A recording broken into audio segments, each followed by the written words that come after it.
Egypt, an old saying goes, was the gift of the Nile.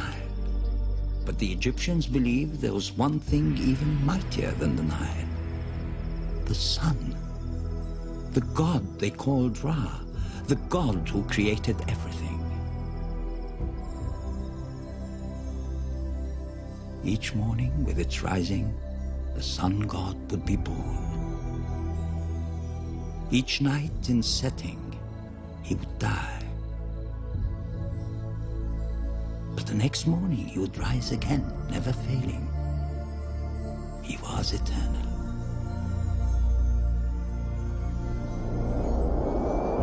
When a king died, it was believed that he became one with Ra.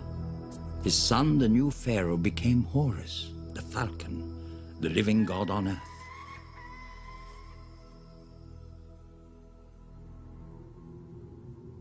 And so the Egyptians accorded their rulers absolute power, which they used to build an extraordinary empire.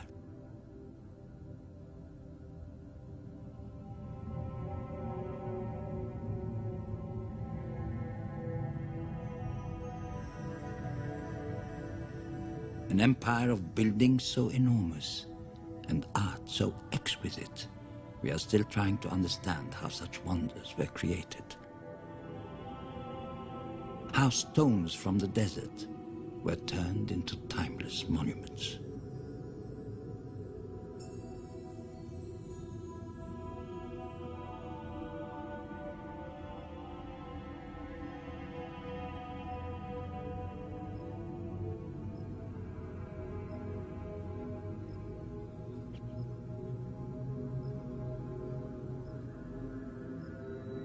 Some of the oldest buildings on Earth are here, preserved by the desert air and the skill of their creators.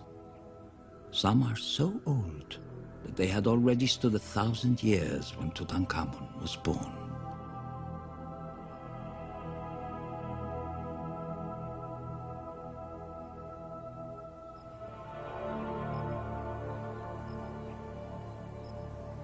The enormous obelisks of Karnak were carved from single blocks of granite, moved hundreds of miles by boat, rolled on logs, and perhaps levered up with huge timbers.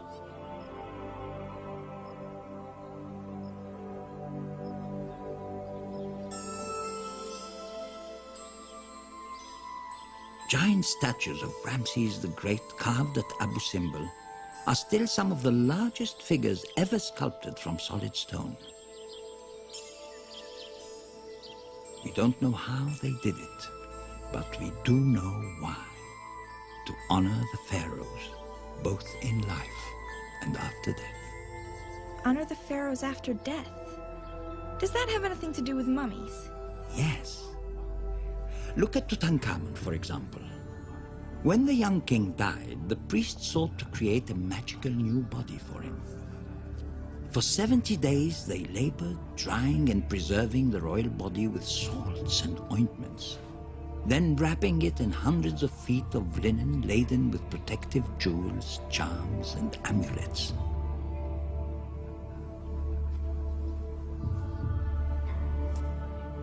And finally crowning the mummy with an exquisite golden death mask.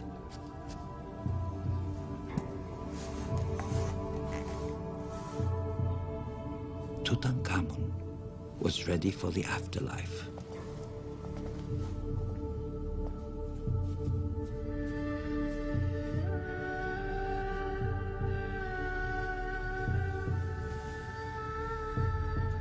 Had the boy lived and died 1,000 years earlier, he would have been buried like pharaohs long before him, in a monument of colossal proportions, the man-made mountain of stone called the pyramid.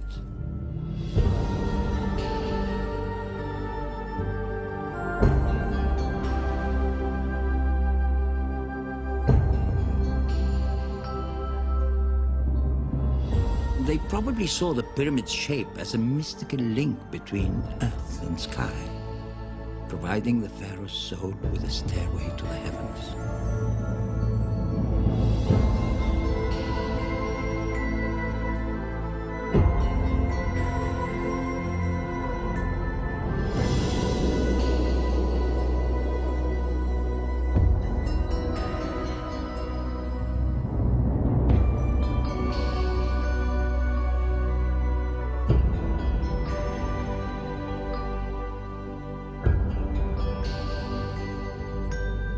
Of the fabled 7 wonders of the ancient world, only the pyramids of Giza remain, built more than 4,000 years ago.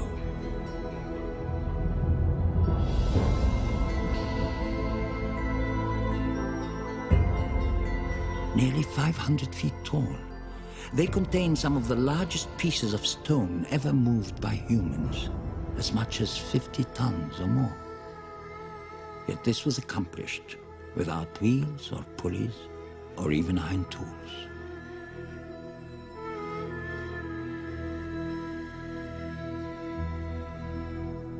How in the world did they do it without modern machinery? The gods certainly didn't do it. They used their minds. Knowledge built these great structures. Highly sophisticated knowledge. Look.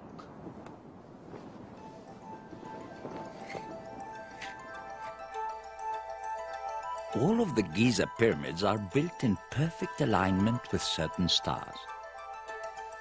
That takes a knowledge of astronomy. The pyramid's foundations are laid out in perfect angles and dimensions, precisely correct for the height they wanted to reach. Now that takes knowledge of geometry and mathematics. And finally, you must get these big stones from down here to up there. And you must make them all fit perfectly. Now that takes knowledge. An incredible knowledge of engineering and organization. Organization? Absolutely. You just said so yourself. It wasn't the gods who built these great monuments. It was people. Thousands and thousands of people.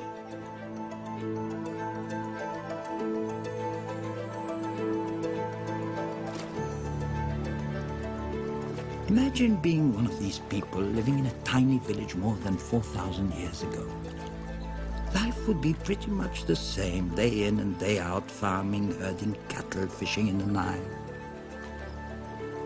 Then one day, you selected to journey by boat down the Nile. You are now part of the great national project to build the Pharaoh's tomb. But you have no idea what kind of a tomb.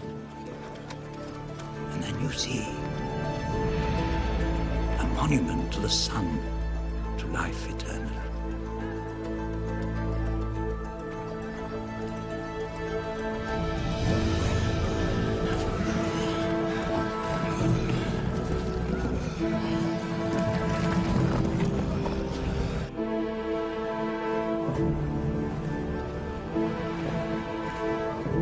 How did they move such heavy stones to such great heights? There are many theories, but they probably pulled the blocks up mud-slickened ramps. Raising the ramps as the pyramid grew, masons then set the stones with such precision a postcard couldn't fit between them.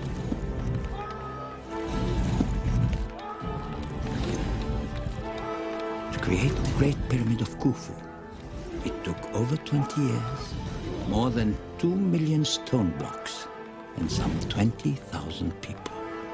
And they might have been slaves.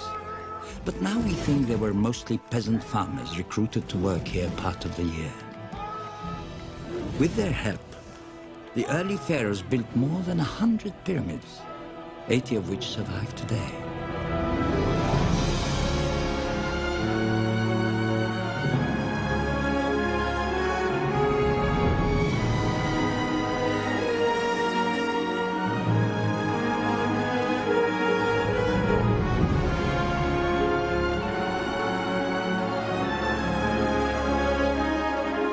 What about the kings who came later? You told me King Tutankhamun wasn't buried in a pyramid. No, he wasn't. They stopped building them, and for good reason. There were robbers who cared far more about heaps of gold than an eternal journey. The pyramids to these thieves were like enormous billboards saying, "We've buried the king in here.